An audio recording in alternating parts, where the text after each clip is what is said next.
thewellnesscouch.com, streaming wellness into your lives. Download the app today.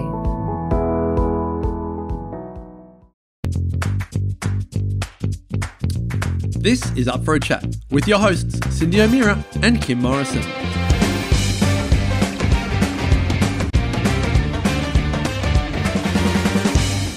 Here we are, up for a chat about the hottest topics that are important to you, inspiring you to awaken the change within. I'm Cindy O'Meara.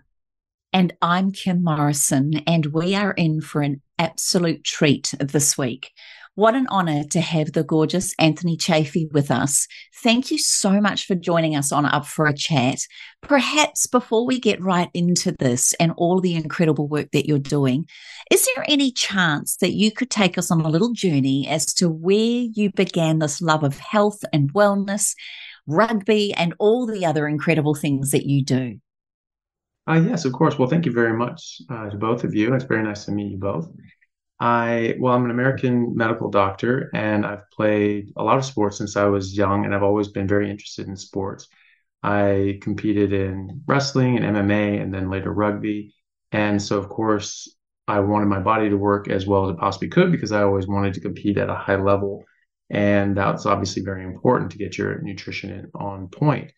So that was something that I was very interested in from an early age. And when I was in university, I was always interested in going to medical school anyway. And so studying biology was a natural, it was a natural extension into studying human nutrition as well. So I started studying that, learning all the traditional guidelines and recommendations and trying to live by those and, having good results insofar as my performance as an athlete. But then later on, inadvertently, when I was taking botany and biology and then cancer biology, I was learning about different plant toxins and defense chemicals. And this is the way that plants defend themselves in nature.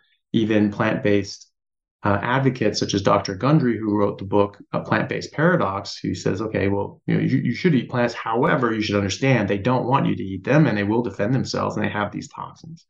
And so I was learning about that. And when I was in my cancer biology class, I had a professor that really hammered the point home and showed us an abundance of information about how toxic plants were. And because this was cancer biology, looked at the number of carcinogens and the carcinogenic nature of many of these, which is actually recognized by the WHO on their website. So we went through all the different sorts of plants that we would eat, fruits and vegetables that had dozens, if not over 100 known carcinogens in them, and looked at the abundance of them and the likelihood of them causing cancer in lab animals and preclinical trials. And we were very blown away by this. We were very taken aback looking at how Brussels sprouts at that time, this was 20 something years ago, how Brussels sprouts they'd already identified 136 known human carcinogens at that time, and over 100 in mushrooms and dozens or more in every other produce item that we would eat: spinach, kale, and broccoli, lettuce, spinach, everything. And we were very taken aback by that. We all thought that he must be joking. We were very shocked. And I remember thinking in my head, I was like, is this real? I mean, vegetables are still good for you though, right? And he just looked at us and he said, I don't eat salad. I don't eat vegetables. I don't let my kids eat vegetables. Plants are trying to kill you. And so in my head, I just said, okay, that's it. I'm not going to eat plants anymore. And I just stopped. And I started, I defaulted into just eating meat and eggs because I didn't know what else I was supposed to eat. I was just walking around the grocery store saying like everything's plants. There's plants in everything.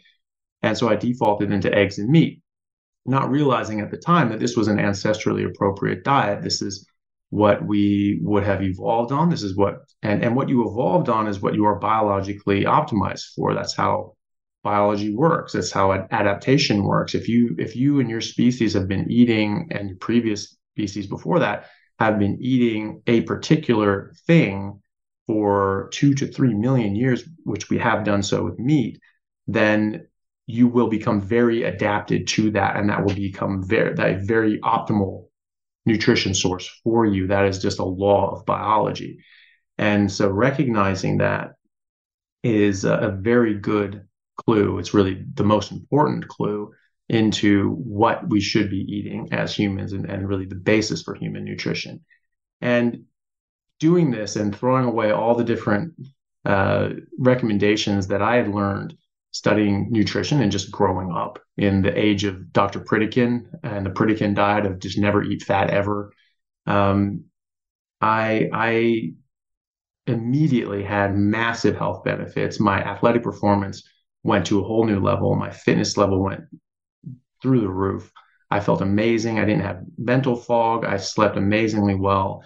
My scholastic endeavors were much more easy, and I was working out and training and playing rugby 6 to 8 hours a day every day, and I just couldn't get enough of it. I was playing 3 or 4 games a weekend and just couldn't get enough of it, and I was just getting better and better and better and better and better.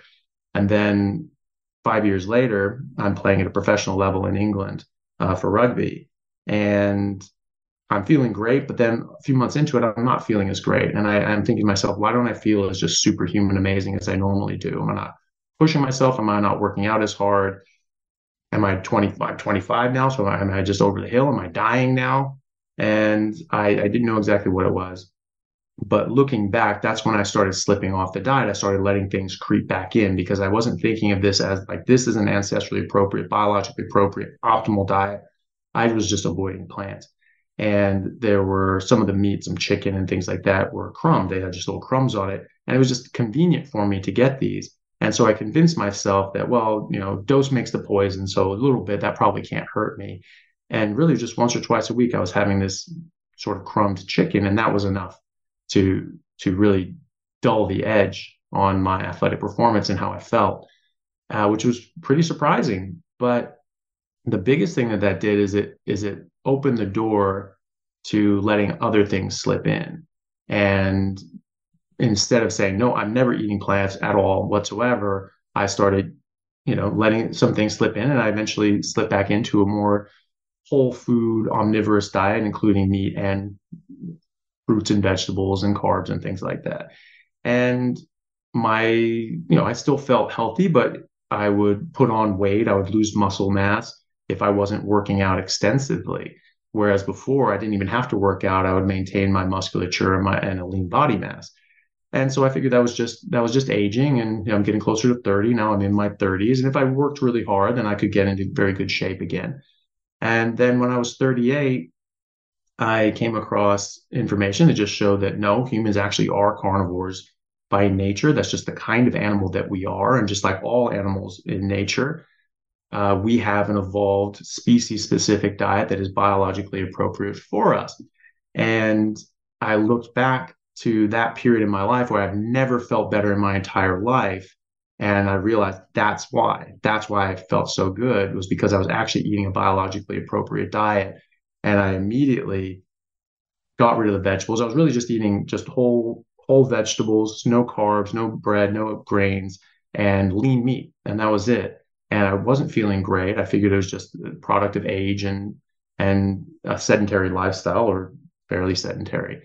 And I was completely wrong. As soon as I dropped just the vegetables and the whole food produce and started eating a lot more fatty meat, particularly red meat like beef, my health just dramatically changed. And in a matter of 2 weeks, I felt like just a different breed of human. And I looked back at my entire life and realized that I just felt awful my entire life without realizing it. And at 38, I had felt better than I ever had in my entire life, except for those 5 years in my early 20s when I'd never been able to figure out what was so special about those years that I felt so good. And now I knew. And so I started digging into the research, digging into the literature. I was taking some time off from practice at the time in order to help with family health crisis. And so I had a bit of time on my hands. I'd been doing humanitarian work, and I'd just been back from Bangladesh.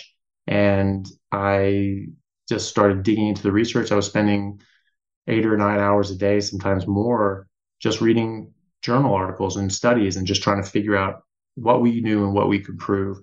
And I found quite a lot of robust information about how beneficial it is to change the way we eat, and how a carnivorous diet and an ancestrally appropriate diet, and eliminating out these different sorts of things that have been introduced into our diet much more recently is very beneficial to health. And I found a lot of evidence for that. Not necessarily direct evidence as in experimental interventional trials with the carnivore diet, because it wasn't even known to be a thing. It wasn't called by that at the time, but there was a lot of information that you could use to understand the situation.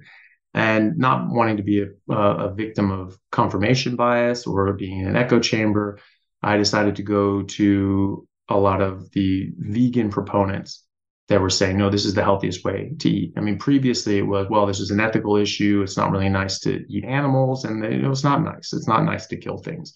But, it is a reality that we live in. And so that was always the argument. But now they're arguing that no, it's actually, not only is it, ethically superior, it's nutritionally superior, and that's actually what we evolved on. We're actually herbivores, which made no sense, because you cannot get even basic essential nutrients from a vegan diet. So you cannot argue that that's our optimal diet, or certainly not one that we evolved on. But it's like, okay, well, maybe, I don't want to be missing something. What are these guys saying that I'm not seeing? And so I went through their arguments and their blogs and, their writings and talks and lectures and things like that. And I found that they were quite flawed inherently. And a lot of things they were basing it on were, or had been shown to be untrue, such as the cholesterol theory of heart disease. And so many of these things were based on those flawed models. And so it looked like their entire premise was built on a stack of cards that had since been blown over, and they just haven't sort of given up the ghost yet. So I felt very confident that this was an appropriate diet for people.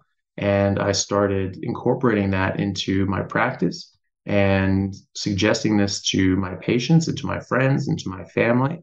And I've seen nothing but, honestly, miraculous results. I mean, results that you would heretofore think of as miraculous, because we don't think that they can possibly happen. We don't think that you can reverse type 2 diabetes as a progressive illness that only gets worse, or atherosclerosis, or Crohn's disease, or rheumatoid arthritis, or multiple sclerosis. And yet I am seeing people in my practice every single day improve these, and improve them subjectively in their own symptoms, but also objectively. People with Crohn's disease, not only do they improve their symptoms, it's fairly easy to tell if you're improving on Crohn's, because you stop having 30 bouts of bloody diarrhea every day. So it's pretty easy to tell if you're improving that or not. And so objectively they're improving because their symptoms are getting better. But also when they get a biopsy of their intestine 3 months, 4 months, 5 months down the road, they find no sign of inflammation. And so that's an objective marker of improvement. Or people with rheumatoid arthritis, their flare-ups go away, or multiple sclerosis. I've seen multiple people not only improve symptomatically to the point that they don't have neurological dysfunction anymore, they're coming out of wheelchairs, they're walking again, they're being active, but also on MRI, their lesions are resolving. And that's without medication. That's only with their dietary interventions. So there's definitely something here, and there's a lot to be gained, I think, by going to that ancestral approach. And that's why I promote that. I love what you say. And I first heard you, Anthony, when you were at Low Carb Down Under last year. And being a nutritionist, studying nutrition to become a dietitian, but never went on to do dietetics, I'm listening to you, but I'm not necessarily computing everything. But I've been listening to your How to Carnivore podcast. I heard you at Regenerate Albury, and I am seeing the results of people that are doing this. I remember so you had at university a biology teacher on cancer that opened your eyes. When I was at university and I went to see you in Boulder, I had a university professor called Van Gerven, and he was anthropology. And we did cultural anthropology and anthropology. And it was because of him that I decided to become a nutritionist.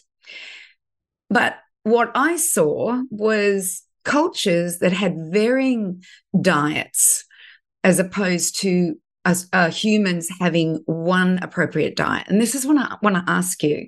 So if you live in an extreme environment, definitely carnivore would have been the way, and if not, herding. So we can look at the Hadses, the Himbas in Namibia, the Inuits, the Catawbas, not the Catawbas, the Kagirs in Premier. And we look at those and they're all meat and dairy eaters. So basically carnivore, because I see carnivores, some people eat the dairy. But then when you come to a country like Papua New Guinea, where the islanders, such as the Dani and the Lani, they eat 90% plant because they don't have any wild animals. They have rodents and they have some insects. And if you look at the Catawbas, which is an island off Papua New Guinea, they consume fish, coconut, and lots of carbohydrates. Can you address that for me? Is it because, like, my thoughts are this, is it because our microbiome is being so eroded, which the plants feed, I assume. I want you to, go through this with me. Is it because our microbiome is so eroded that our human body can only handle carnivore now, because more and more people are going carnivore and feeling amazing, are becoming allergic to plants, can't tolerate plants? Is it because of that, maybe? That we are no longer able to eat a variety of groups. What do you think's happening here? Well, I think that could certainly play a role. It's the microbiome is very, very interesting. It's something that will have a lot of many years and decades of interesting research, to discover. And there's already a lot of very interesting preliminary work on it.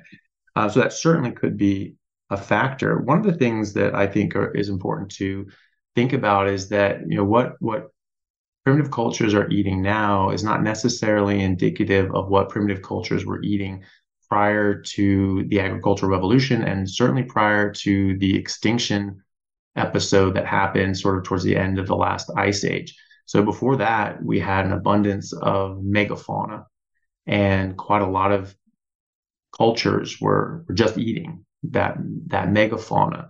And then when those died out, then you have to sort of switch over to other things. And so the wonderful thing about life in general is that it's adaptable, and humans in particular, we do have a capacity to eat plants. And that's because we have an herbivorous past. We came from herbivores around 6 to 8 million years ago or so, and our primate ancestors split off from the ancestors of the bonobo and the chimp, because they started eating meat. They started eating more and more meat and evolved away in that direction. And around 2.5, 3 million years ago, we really started eating primarily meat.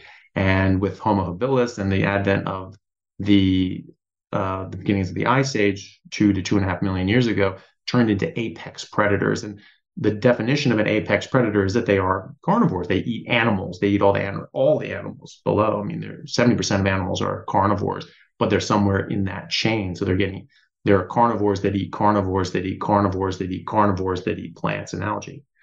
And so we were at the top of that.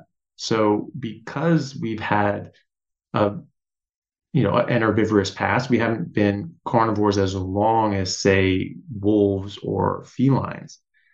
We have more of a capacity to eat plants than they do. And that certainly is going to confer a survival advantage in times of stress and need. And so in places like Papua New Guinea, or even in Australia, where if you look at the explorers coming in the 1600s and the missionaries that lived with the Aboriginals, they found that they were really just, if they had meat, they would just eat meat. But they knew which plants that they could use, certainly medicinally, but also nutritionally if they weren't able to get their food, their meat. And so we have that ability to eat plants, but I don't necessarily think that that's the best thing that we could eat. But it is interesting with Papua New Guinea because I have seen that culture. I think they have something, what is it, like 76 different kinds of yams and sweet potatoes and things like that. So they eat, quite a variety of these things. Mm. And so and that is one thing, when you're looking at plant toxins, they can build up. We have a certain capacity for detoxifying these things and working them out. If you keep eating the same one over and over and over again, it can build up and become more of a problem. Whereas if you're eating a wide variety of them, then that sort of keeps the overall levels a bit low on each individual toxin. So that may be a reason why they aren't too affected by that if they have all these different varieties of sweet potato that they're eating. But certainly one theory is that they've reduced significantly the amount of seed oils and omega-6s. That's the theory of a doctor named Chris Kenobi, who wrote a book called The Ancestral Diet Revolution. And he makes a big argument for omega-6s and seed oils being a major, major driver of obesity and chronic disease and illness. And he mentions Papua New Guinea and all these other populations, and what he shows as a constant between them is that their intake of omega-6 is 1 to 2%, always 1 to 2% or lower. And he thinks that that's a major factor there. A lot of people are having a lot of saturated fat, but some are meat-based, like the Maasai or the Inuit, but then they could be plant-based and get a lot of coconut oil, like some of the Pacific Islanders, and have the majority of their calories come from saturated fat in coconut oil. And the Papua New Guineans, who are sort of on the other side of the spectrum, where they're not even getting all that much fat, they're getting mostly carbs. But a constant between them all is that they're very low omega-6s. So I don't know exactly the answer to that, but that is one plausible explanation. As far as the microbiome is concerned, the Inuit, when eating their natural meat-only diet, they found that their microbiome is extraordinarily healthy. And so, that's, your microbiome is fed by what you eat as well. And so, presumably what they're eating of just meat seems to support a healthy microbiome. But certainly the different things that we're exposing ourselves to, obviously antibiotics, but also strange chemicals that we're putting in as preservatives or fertilizers or pesticides or what have you, can absolutely derange our microbiome. One thing as well is during the ice ages, there really weren't options besides meat. It was just just meat, because plants weren't able to survive. And especially when you're in more towards the poles during an ice age, there really isn't any plant life to eat. And that was something that I spoke with a professor of archaeology and paleoanthropology, Dr. Bill Schindler, who's a professor now retired from University of Maryland. And he was saying that if you look at the fossil record, some people will argue, well, when the ice sheets were coming down, humans just raced towards the equator and just stayed there where all the the fruit and vegetables were, if you're making that argument that we were eating plants the whole time. But he says that no, that's actually not the case, that when the ice shelves were coming down, that our ancestors were actually going up and attacking up into the ice. And so that's quite interesting, but that's where the megafauna is. And certainly you don't have an abundance of plants at that point. So yeah, it's I think that a major factor in the health of these different indigenous populations, a lot of it has to do with we're just not eating things that simply didn't exist even 50 years ago. A lot of the ingredients in the foods that we're eating now simply didn't even exist 50 years ago. And you can we can talk about the evidence as to why or if humans evolved on meat or a mixture, but what you can't really argue is that we evolved to eat something that didn't even exist 50 years ago, let alone 50,000 years ago or 500,000 years ago. So I think getting rid of those seems to be a major, major factor in benefiting people's health.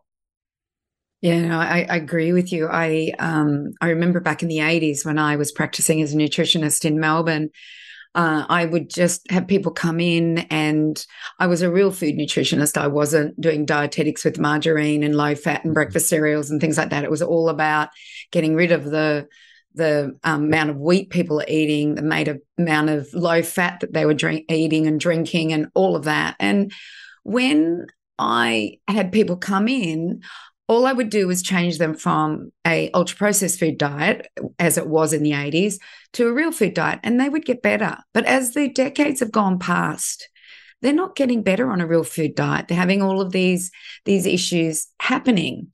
And I think you just piqued my interest when I listened to you. I tried. It was so funny because I'm listening to you going, but hang on. In my mind, I didn't say it out loud, but in my mind. But the more I listen to you, the more I listen to your podcast, and the more I see of people doing this. And I think Maggie turned me. I got to tell you, Anthony, I think looking at that woman who had been carnivore for 65 years, and I have not listened to your interview with her yet, and that's one of my things that I want to do.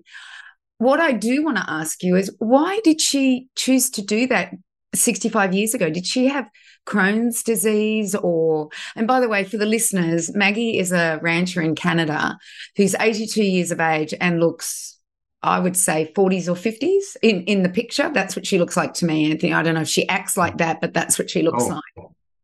So she acts younger than that. I mean, she moves like a fit 30-year-old. Wow. She was climbing up and down tractors and farm equipment. They're building a sailboat so they can sail around the world, because her husband Mac is very much loves sailing.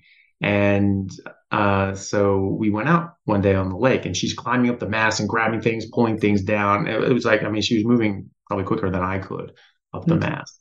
And she's 82, and there was a bull that got out of a pen and got through some pastures and was facing off with another bull through the fence and wanted to get into his cows, and they were going to fight if they were able to get into the same pasture. Maggie literally just hopped over the fence, quick as you like, and went over this.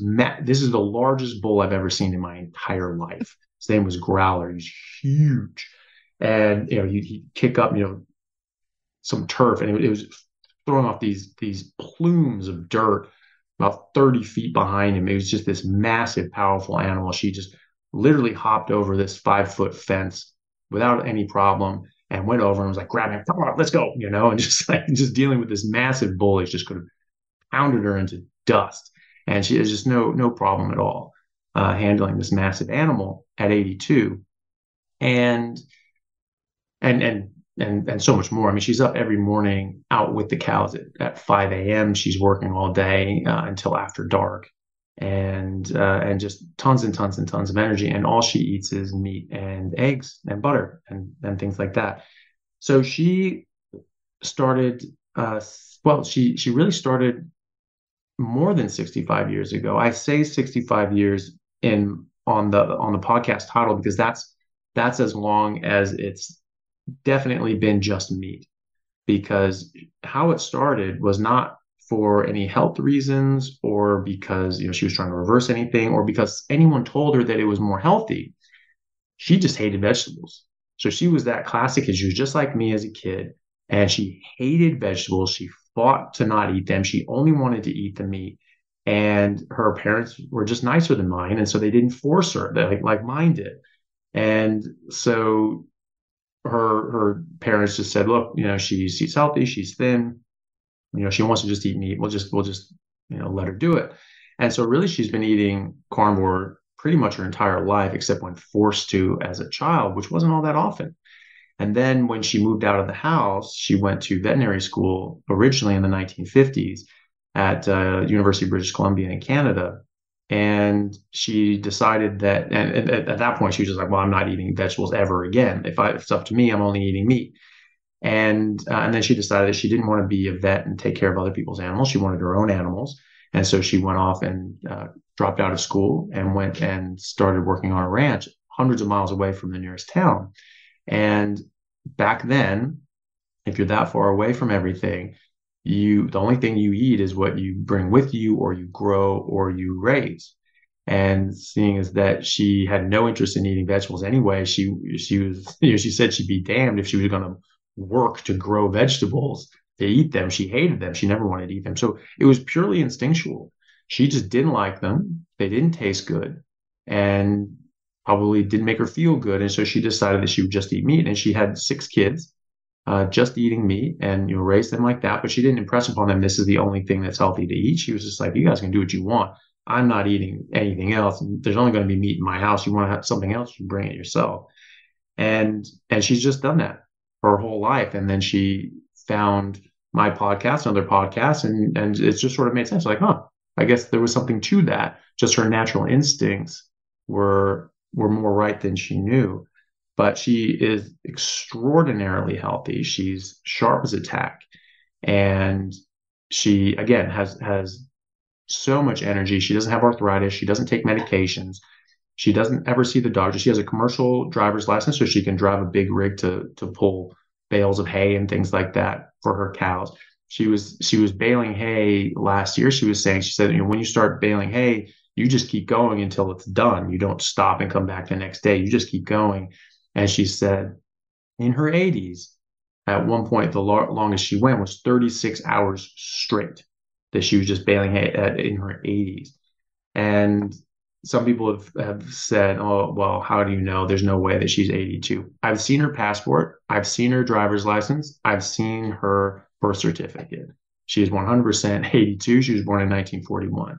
And obviously I can't post that online or anything like that because I can't give out her personal details and information like that. But she is absolutely born in 1941. And she never goes to the doctor except to renew her commercial driver's license. She has to get a physical eyesight check and all that sort of stuff to be legal to drive commercial vehicles. And that's it. She's literally, as she says it, she's middle-aged. And I agree with her because genetically we are designed to live 120 years on average based on the length of our telomeres. I was taught that in genetics 20 years ago, that's how long people are supposed to live on average, meaning that if you just stay out of your own way and don't mess up, you should make it to 120 years without doing anything special. And so the question becomes, why are people dying in their 60s and 70s? Why are they decaying and falling apart in their 70s and 80s? And if someone is lucky enough to get into their 90s, they are frail and ill and generally falling apart or in a nursing home with addled brains. And that is not what it's supposed to be. People say like, well, my grandmother ate a lot of plants and she died at 90. Well, I'm happy for her, but she died 30 years early, unfortunately. And it's something that I think we should be cognizant of because we have decades more healthy life for ourselves, for our parents, for our grandparents, and they deserve that, and we deserve that. We don't deserve to die young. And it's not that you just live super healthy and then just drop dead 30, 40 years early. You're decaying and breaking down for decades leading up to that. And so you die young, but also your life is harder and more painful and more sickened. And I think it's not necessary, first of all. And I think it's honestly just a crime against humanity that so many millions, hundreds of millions, billions of people have had to suffer for decades and then die decades early. I think that is a true tragedy and something that I hope I can reverse, at least for the people that will listen. Anthony, as I'm listening to you, picturing you in the medical world, which seems to be a natural artifact of aging, that we do get debilitated and crippled and die this death on many medications. And it just seems to be an acceptable part of growing older to the majority. And I know it's common, not normal. But I also had my smart DNA testing done not long ago, just to see, what was switched on and off and all of these sorts of things. And it came back that the best diet for me was a Mediterranean diet, which involved a lot of, your omega-3s, beautiful fats and oils and things like that, but also fresh fish, but lots of vegetables. Is this a one diet, the carnivore diet, you think is right for everybody, given that we are all of the same species?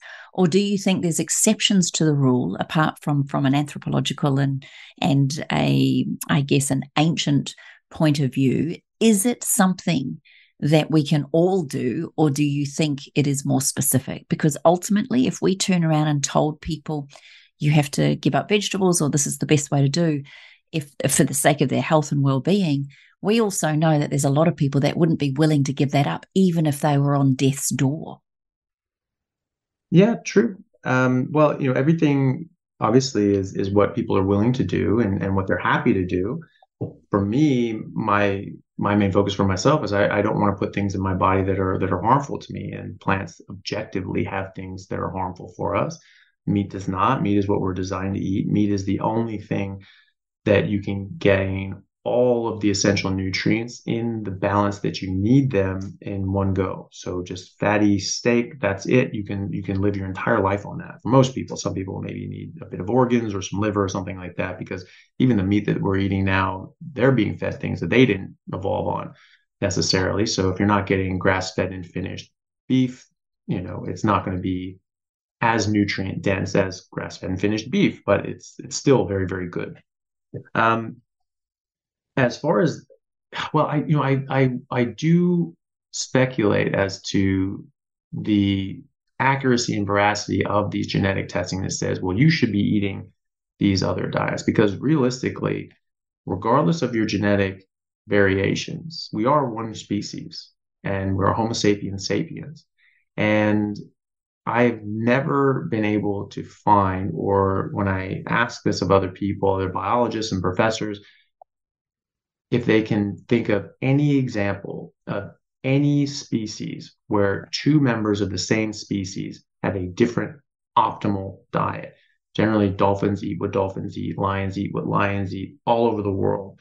And so that to me is a bit curious. Now, there's a difference between optimal and suboptimal diets. There are certainly people that have genetic adaptations to more suboptimal foods. So like we've been evolving to eat meat and we've been adapting to eat meat for millions of years, some populations have been introduced to agriculture more recently, and about maybe 10,000 years ago, some much more recently. But the ones that have been introduced to agriculture about 10,000 years ago have more genetic adaptations and protections against suboptimal plant food.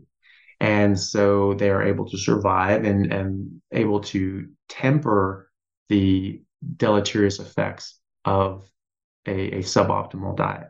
Then you compare that with people that have not had agriculture as long, like the Native Americans in North America or the Native Australians.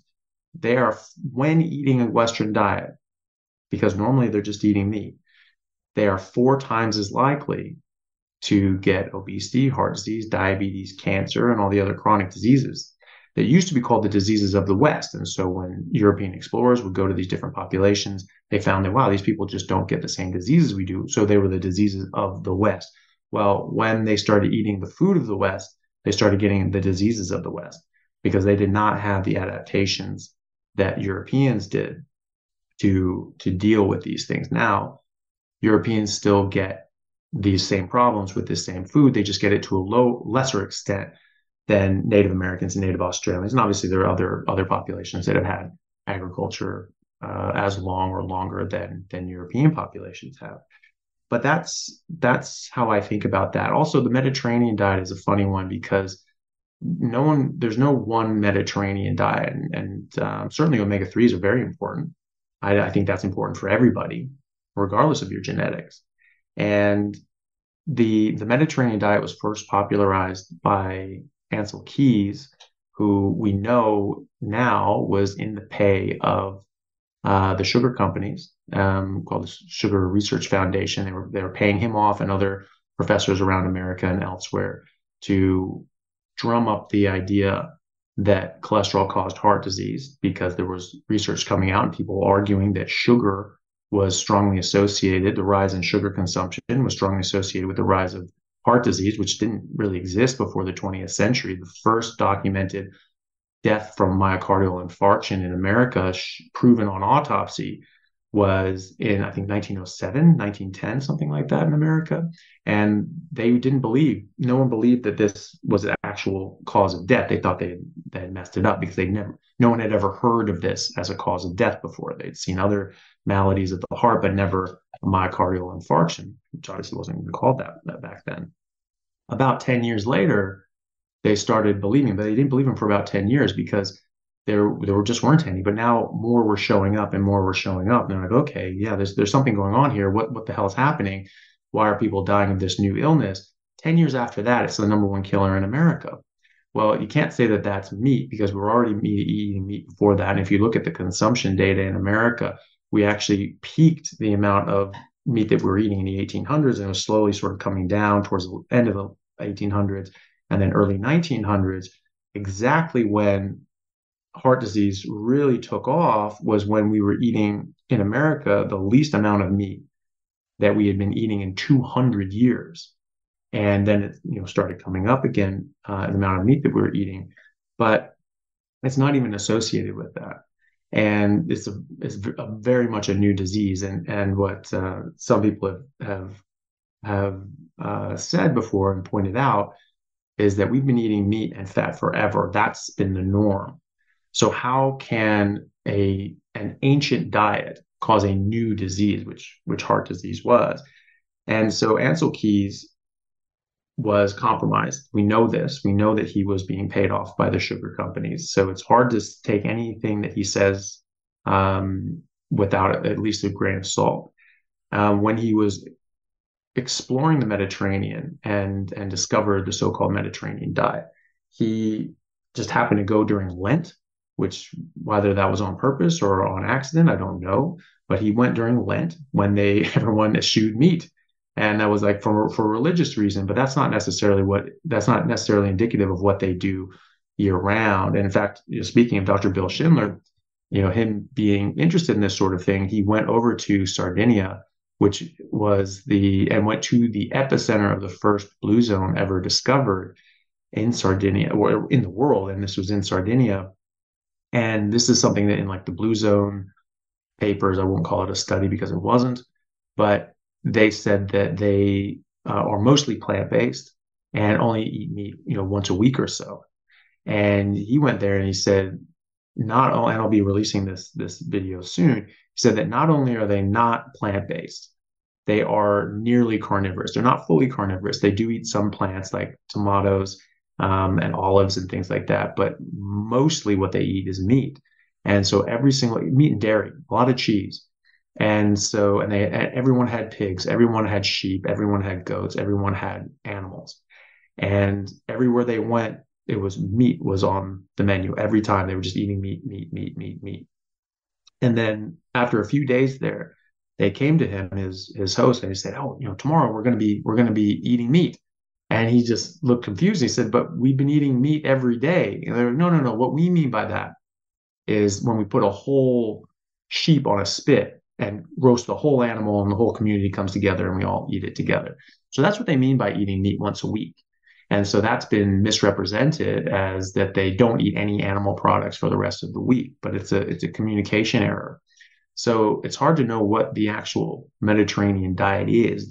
What does seem to be is actually very meat based and whole animal based. So you're getting a lot of regeneratively raised animals. They're not in a feedlot or anything like that. They're just out on the land, eating what they're supposed to eat, helping the land and helping themselves.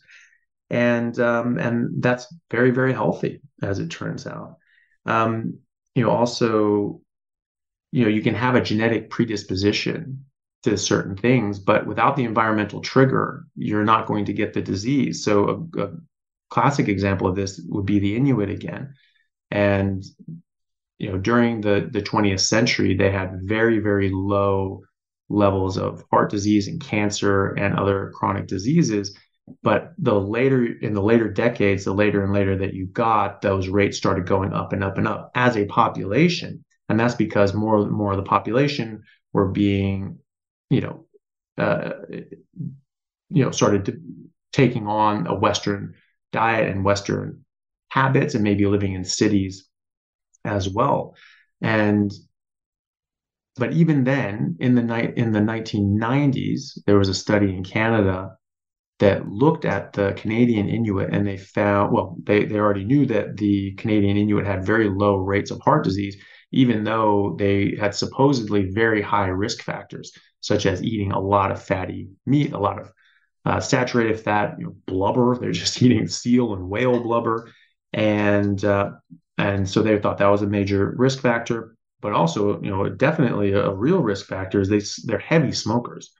And so on average, the Inuit start smoking at a very young age. At this point, I don't know what it was in the 90s, but now it's said to be they start smoking on average at 8 years old. So they start smoking very, very young. And in the 90s, with all these risk factors, they still, even as a population, not even just eating meat, even the ones that were incorporated into Western society and eating Western foods, their rates of heart disease were still very low, and as compared to the rest of Canada. And so they thought, okay, well, surely this must be genetic then.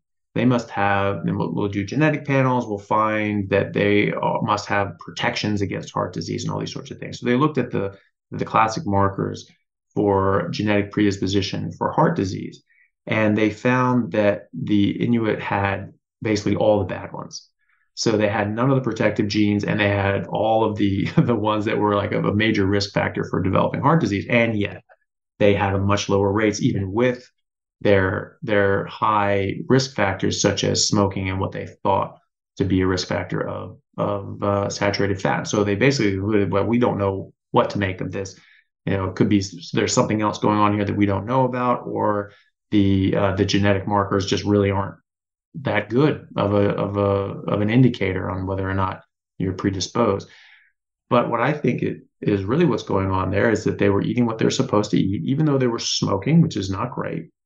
And even though other people were eating things and drinking things that were probably quite bad for them, as a whole, there were enough people still eating a lot of meat that this was protected and that this was bringing those numbers down. So even though they have the genetic predispositions for heart disease, they don't really get heart disease as long as they're eating a biologically appropriate diet. And I think that does apply to everyone. I do think that underlying we are the same species, and that is going to be a constant throughout our species. And certainly there are some people that can do better than others eating, more plant-based. But I still think that the optimal diet is still going to be the same, is that we will all get everything we need in the proportion that we need it from eating fatty animals. And you don't get anything that you don't need or don't want. And I don't know of any genetic population of humans that is counter to. So I don't know of anybody that actually there's something in meat that actually causes direct harm. And I've asked a number of vegan doctors. I've had debates with people. I've tried to say, like, okay, what can you name anything? Is there anything in meat that causes harm? I mean, the only ones that they talk about is like saturated fat, but that's been long disproven. I mean, the Journal of the American College of Cardiology, one of the top cardiology journals in the world, published a major paper in 2020 showing that there was absolutely no correlation even between saturated fat intake and heart disease. They went through all the best data, the randomized controlled trials, meta-analyses, all the best data, and they found there's no association between saturated fat intake and heart disease. And they said there shouldn't be any arbitrary upper limit for saturated fat. You eat as much as you want, and it has no effect on heart disease. And in fact, they found an inverse relationship between the amount of saturated fat people eat and their stroke rate. So people that ate more saturated fat had lower risk of stroke, and people that ate less saturated fat had a higher risk of stroke. So so that was really it. They can't really say, well, there's this chemical and this is toxic. They try with saturated fat, but that's incorrect. However, we know. I mean, just ask any botanist, and they can tell you any number of thousands of toxic chemicals that exist in plants. In fact, there's a professor of botany at Cambridge, Dr. John Parker, I believe, if I haven't mistaken his name, and he points out that plants are the great chemists of the world, and they make nearly 1 million different chemicals, most of which are used as defense. Mm-hmm. And so it's, and this is why we understand that most plants are inedible. We understand the difference between edible and inedible plants, right? You get lost in the woods and you run out of food, you can't just eat any random plants, because most of them will make you very, very sick or even kill you. And so that is the nature of plants. They make defense chemicals to stop you from eating them.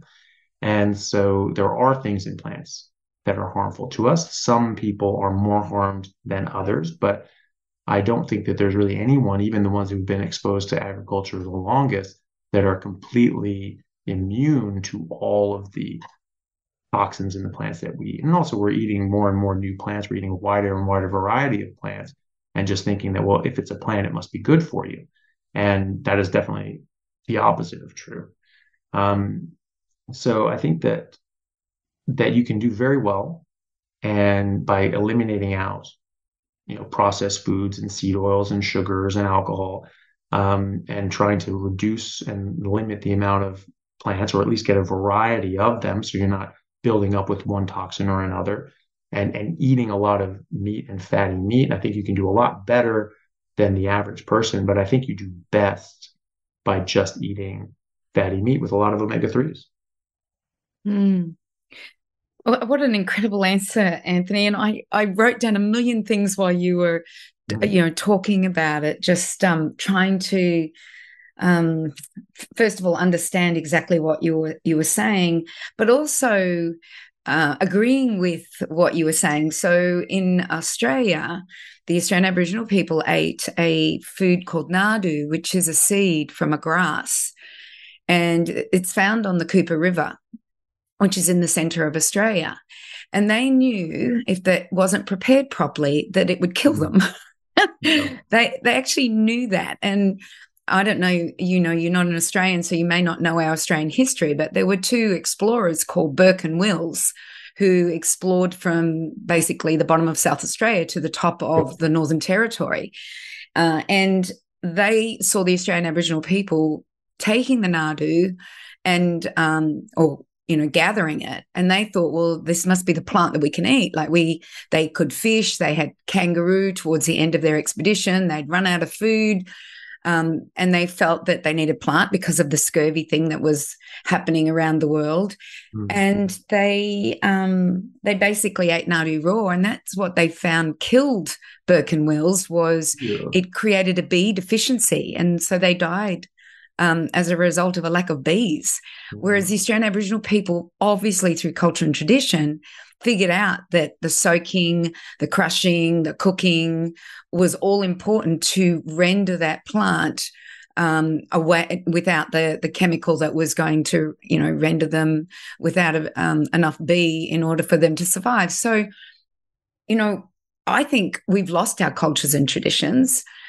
We don't know how to prepare food properly. We don't know what foods are poisonous. We go to the supermarket, we see foods in the supermarket that are there from another country, from another part of latitude, longitude.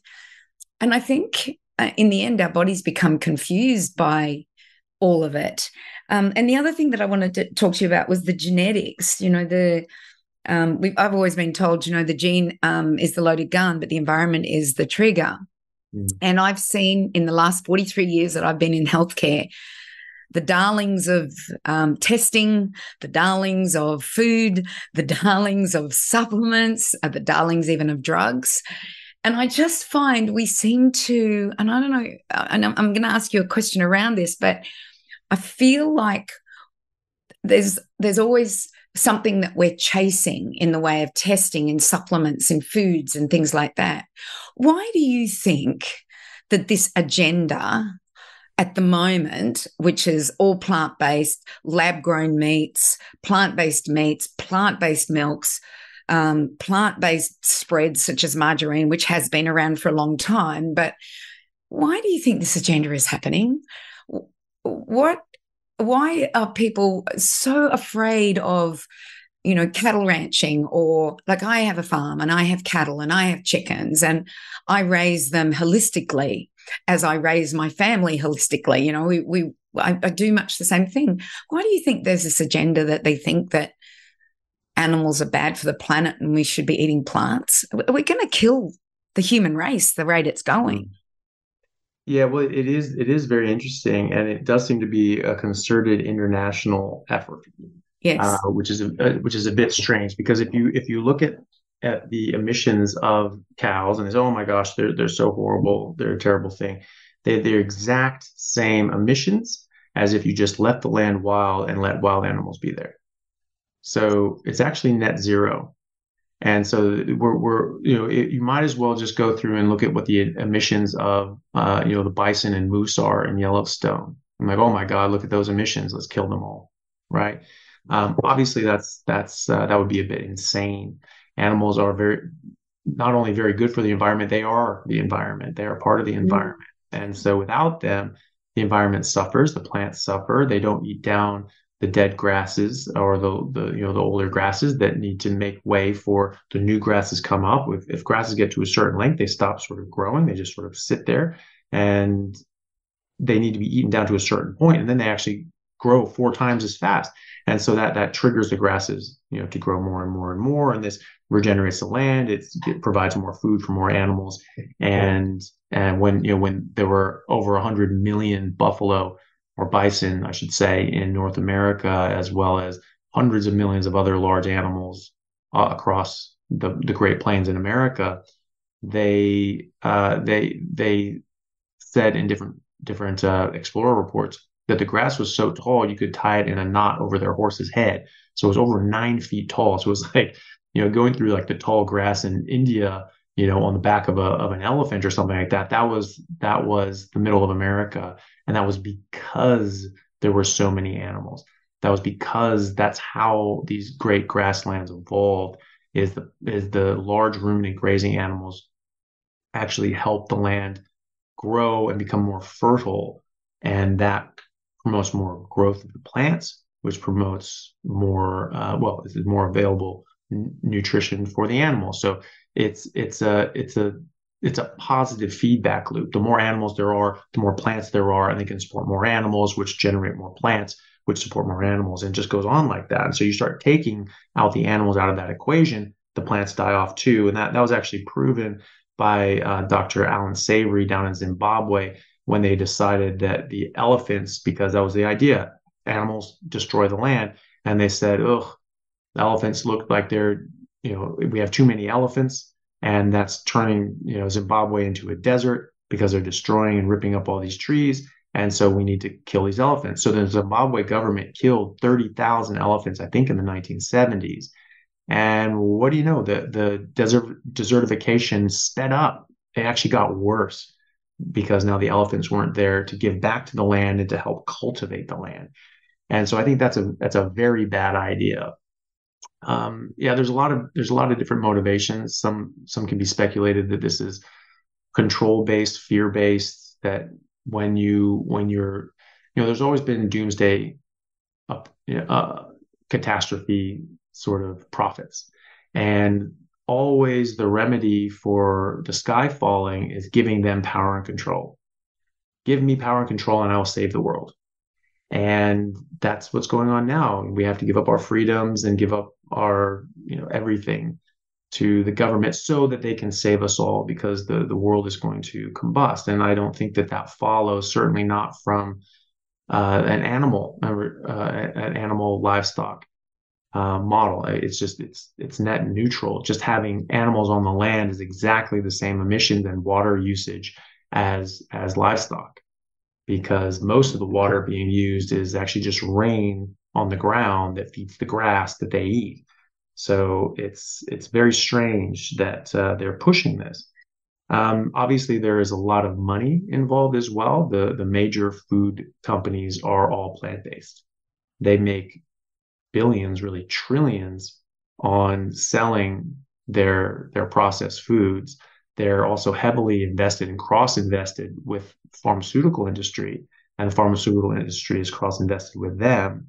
And so you have to wonder if there's some sort of ulterior motive, that they know that sugar and all these other sorts of things. Now, first of all, they do know that sugar is addictive and sugar causes harm. They've known this since the 1950s, and they've been trying to cover it up ever since. So I do think that there is some, well, not necessarily malice, but certainly greed involved, that they're hiding the fact that they are hurting people. And then when you start seeing that companies such as Kellogg's and others are invested in pharmaceutical companies that make diabetes medication, then you have to start wondering if this isn't wholly to do with their profit margins. And I remember, I think it was Callie Means who was talking about, was it him or some other whistleblower in the industry? No, maybe it wasn't him. But they said that they were speaking to an executive from a pharmaceutical company, and the executive said, "You know what my favorite drug is that we sell?" And, the bright-eyed, innocent person was thinking, "Oh, well, it's something that, cures kids of cancer or something wonderful like that." He said, "No, my favorite drugs are the ones that cause side effects that require other ones of the drugs that we sell to fix." And that's what they care about. They care about, just selling people drugs and keeping them sick, and making them more sick so that they can sell them more drugs.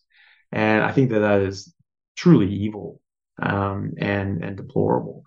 The other one, which is sort of the underlying one, which I don't know how much detail you want to get into this, but there is a faction that has been heavily influencing the nutritional industry and the medical industry and the guidelines and the WHO for over 100 years, and that's the Seventh-day Adventist Church. I have nothing against Seventh-day Adventist church members. I know several of them personally, and they're all wonderful people. But the doctrine of the church is one that is anti-meat. They think that it's on a religious basis that meat is evil, meat is sinful, meat is a drug, just like caffeine and cigarettes and alcohol, and that you should not eat it. They had a prophetess named Ellen G. White, who in the late 1800s said that she had a vision from God that said meat is evil, because it raises our sexual urges and desires. And this was during the temperance movement. And of course, that was bad. So it made you lustful, made you think about sex, and lust is a sin, and therefore meat is a sin and sinful. And so she was very much against it. And that became a major tenet of the Seventh-day Adventist Church, which really gave them their identity and character as a new sect of Christianity. And her protege was a young boy named Harvey Kellogg, who grew up to be Dr. Kellogg, who became a very, very influential and famous doctor in America. And he and his brother founded Kellogg Cereals. And they founded it they founded the entire processed food industry specifically to make products that would suppress sexual urges and desires. This is also where graham crackers came from.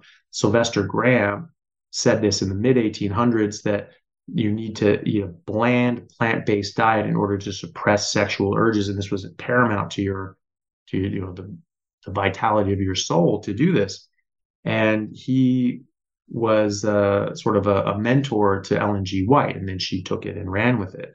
And so Kellogg's cereal came out of that. There were a number, I think 36 or so cereal companies that were founded in and around where Dr. Kellogg's was based, in his Battle Creek Sanitarium in Michigan. And then Ellen G. White decided to take that model, because it was very successful, but keep it as part of the church. So she actually emigrated to Australia in the early 1900s and founded Sanitarium Foods, which is still owned by the Seventh-day Adventist Church and still enjoys tax-free, tax-exempt status. And it was always to push this plant-based agenda, not even necessarily to make money, which is definitely an incentive now, I would say, but it was to push and propagate this idea that meat was bad and we need to suppress sexual urges. That's why the Kellogg's cornflakes came out, was to suppress sexual urges. It ended up heavily influencing nutrition and dietetics courses that really helped found the American colleges of nutrition and dietetics. They heavily fund and support the Dietetics Association of Australia, Sanitarium Foods does, as well as other food companies. And they wrote one of the original textbooks on nutritional science at a university level in, I believe, 1915. And that book is still in print and is still being taught in Ivy League nutrition courses in America, at least, and in its current edition. So people like Sally Norton, who got her degree in nutrition from Cornell, she was taught out of the Seventh-day Adventist nutrition book, and it was all plant-based, plant-based, plant-based, plant-based. And I always wondered why people that went to top nutrition programs came out as raw food vegans, because you can't get B12 and you can't get a number of other things. And you talk about omega-3s, yeah, there are omega-3s in plant oils and flaxseed oils, but it's the wrong kind of omega-3s. We need DHA and EPA. The only omega-3 that exists in plants is ALA. And they also come with a lot of LA, linoleic acid, which is the omega-6s. And those are quite harmful. And in abundance, obviously you need linoleic acid, but past a certain level, it causes a lot of inflammation. It also blocks out the omega-3s that you do have, the DHA and EPA that you do have, and it doesn't get processed properly. So that can be a problem. And so I never really understood why a nutritionist would advocate for a diet that was lacking in nutrients. That didn't make sense to me. And so I just thought that was just some weird thing. But now I know why. And that's because it's been pushed from the top down for the last 100 years. They also founded the lifestyle medicine specialty. So this is something you can do a fellowship in as a medical doctor and in lifestyle medicine, which sounds great. The premise is fantastic. It's something that I practice, which is addressing diet and lifestyle to try to make people healthy so that they don't need all the medications, interventions, and surgeries in the first place. 100% all on board with that premise. But the diet that they promote as a result of that is a plant-based vegan diet. And so again, we get this religious involvement. And I don't know if they still think that this is suppressing sexual urges and that's still a good idea, or they've just been doing this for so long that they're just used to it and they just have to keep going. I don't know. But they've had so much influence throughout the years. Was it the McGovern report, I think, in the late 1970s that said saturated fat was a bad idea? Those guys were tied. The people that made those recommendations were either Seventh-day Adventists or had ties to the Seventh-day Adventist Church. Dr. Pritikin diet, that was a household name where I came from, because I knew who Dr. Pritikin was. It was one of my earliest memories was hearing about him. And as Dr. Pritikin, the Pritikin diet is just no fat. You want to stop heart disease, you just can't eat any fat. And he is touted as the father of the plant-based diet, because you'd make meat so unpalatable his recommendation was to take ground beef, low fat ground beef, boil the hell out of it, get all the fat to rise to the top, skim that off, dry it out, press it, and squeeze out as much fat as you can. Put it back on in the boiling water, boil it again, repeat the process. So you're getting all the fat out, but you're also getting all the nutrients out and all the flavor out. And you're going to be vegan after that, because you're just not going to want to eat that nonsense afterwards. So he was a professor at Loma Linda Medical Center, which is the Seventh-day Adventist medical school. And I remember when I was applying to medical schools, I was living in California at the time. That's where Loma Linda is. And so I was looking around at the different medical schools. There were 10 at the time. And I just was looking through and I said, oh, okay, what's Loma Linda about? I haven't really heard of that. And it just said, in order to apply here, you have to be a member in good standing of the Seventh-day Adventist Church. We will not accept anybody else. And so you have to have a letter from your deacon saying that, you're actually a member of the church. And I was like, oh, that's kind of strange. And I just didn't really think about it. But they have Loma Linda. They also have hundreds of other institutions around the world. They run the peer review process for a lot of nutritional sciences and nutritional studies. And so, you put anything out there about plant-based and you run it by Loma Linda, like you're going to get through the peer-reviewed system. So it is a flawed system. There are a lot of problems with the peer-reviewed system, but this has a specific bias. And they've been so established and around for so long that they are the system. They also have infiltrated multiple government bodies. They've infiltrated the WHO, the 2015 WHO declaration that processed meat was a carcinogen and that red meat was a probable carcinogen. The panel was made up of multiple vegans, vegetarians, and Seventh-day Adventist church members, or all three.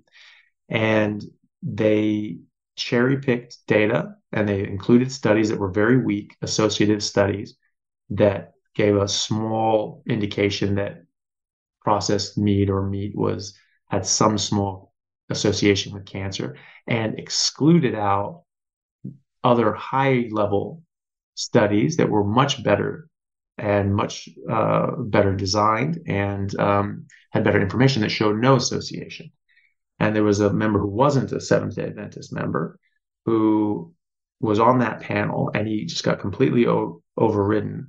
And he said that was the most difficult professional experience of his entire life, because he saw countless high-level studies that showed that meat had no connection with cancer be just thrown out.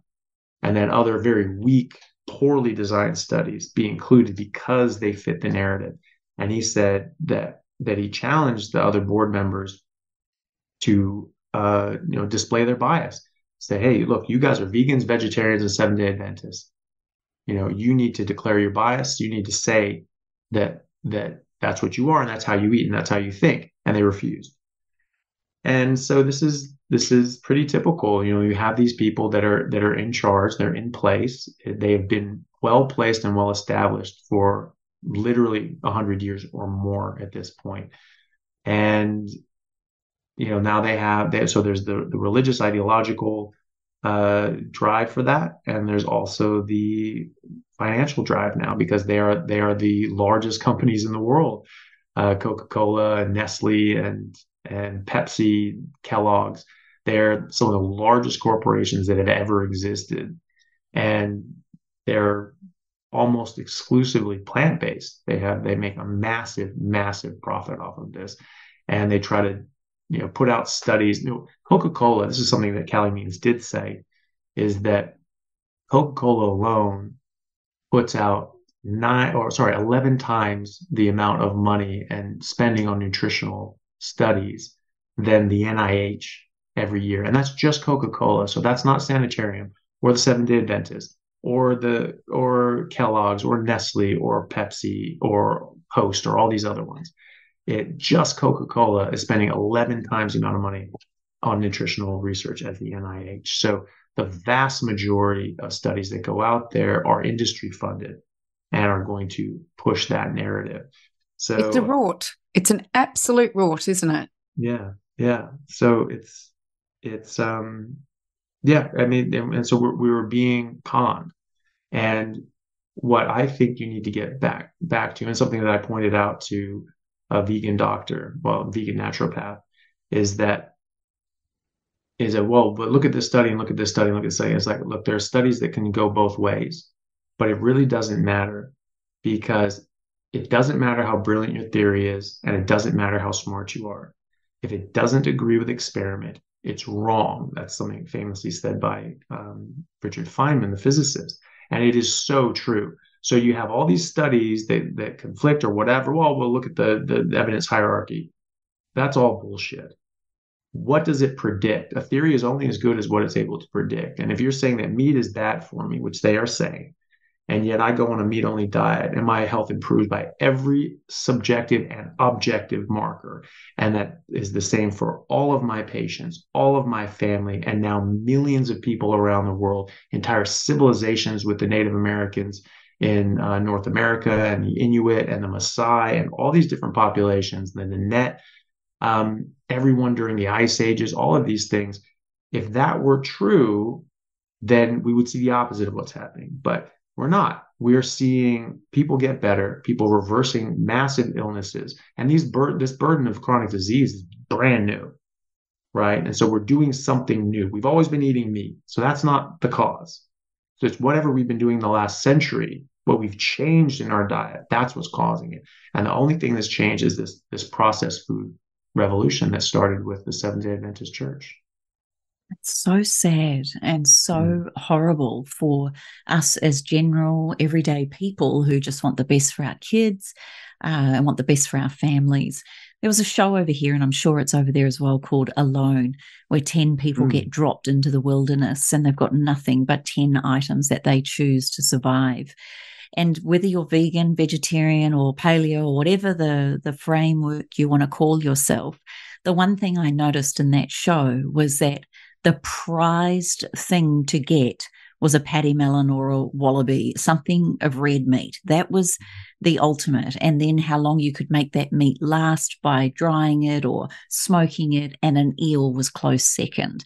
The people that could only eat plants or did not catch anything were the ones that mentally dropped out. They couldn't survive. And that was a really big insight and eye-opener for me, to actually see the power of we were put back on this planet as survivors and thrivers as a tribe or whatever. I know we could talk to you for hours, and I've been hanging off every word. I absolutely love following what you talk about. I just love it if we could summarize this. And just if you were talking to our beautiful Up for a Chat listener who is really questioning whether, even if it's improving the amount of meat or increasing the amount of meat that they eat, ethically killed, grass-fed, sustainable meat, and animals that have a great life, the circle of life, and how we were born into this world as humans to live alongside with these animals. I love the Aboriginal and Indigenous cultures who give thanks to those animals. This is not about raping and pillaging the animals and hurting them. This is actually ethical farming I'm imagining that you're talking about. What would your final message be to us? And perhaps you could give us how we can follow you so that those of us interested in all the work that you do, particularly in a system that's probably radically against what you say, I would just love you to summarize everything in a message for our listener.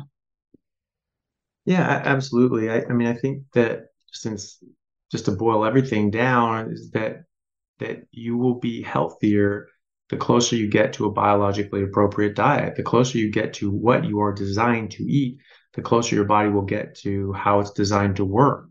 I don't think that the idea that we are better off eating things that didn't exist 50 years ago makes any sense. If you were biologically designed to eat something, then obviously that's optimal to eat that thing. And so I think that the evidence shows very clearly that is eating a high-fat meat-based diet, or even meat in exclusion.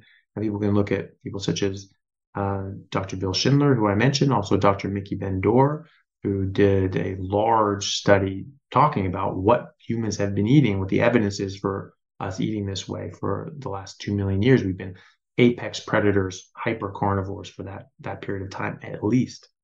So I think just going in that direction, not being afraid of meat, certainly not being afraid of animal fat, because it's good for you. It's very good for you. You're going to get nutrients for your body and especially for your brain, and especially for kids growing and developing. This is vitally important.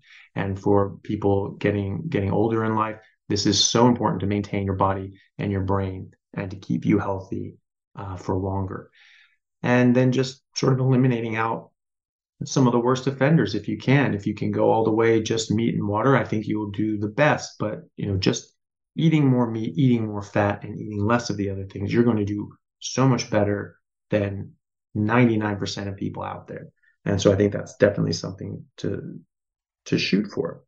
And then just remember that you can have a lot of different people with different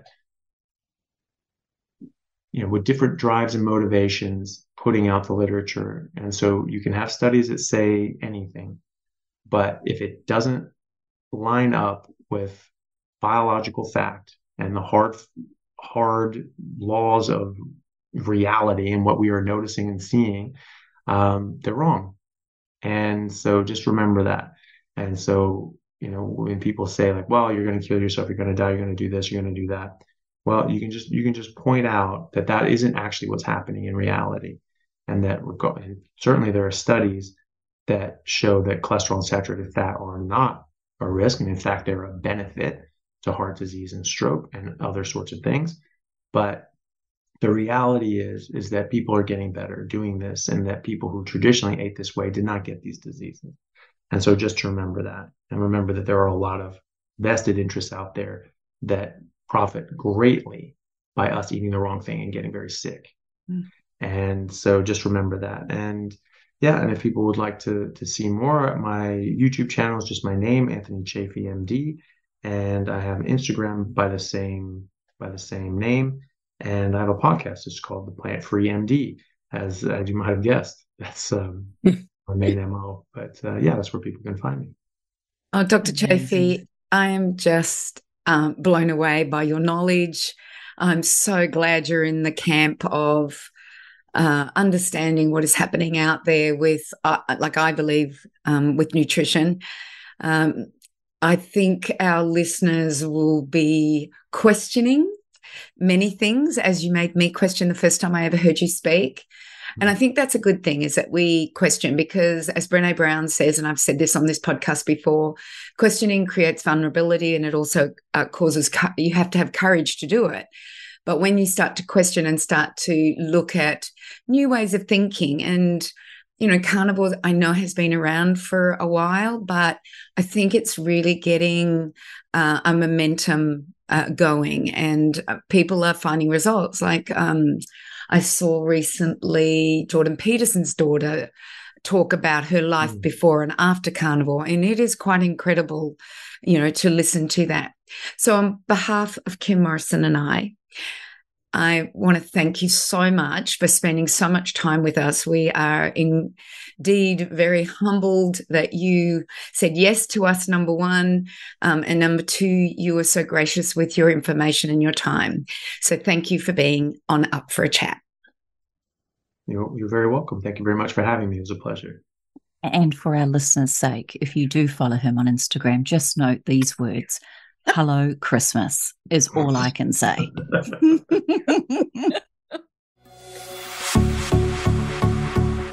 This has been a production of TheWellnessCouch.com. Check us out on Facebook and join in the conversation on Facebook.com/TheWellnessCouch. Subscribe to each show on iTunes and check us out on Twitter. The Wellness Couch, streaming wellness into your lives.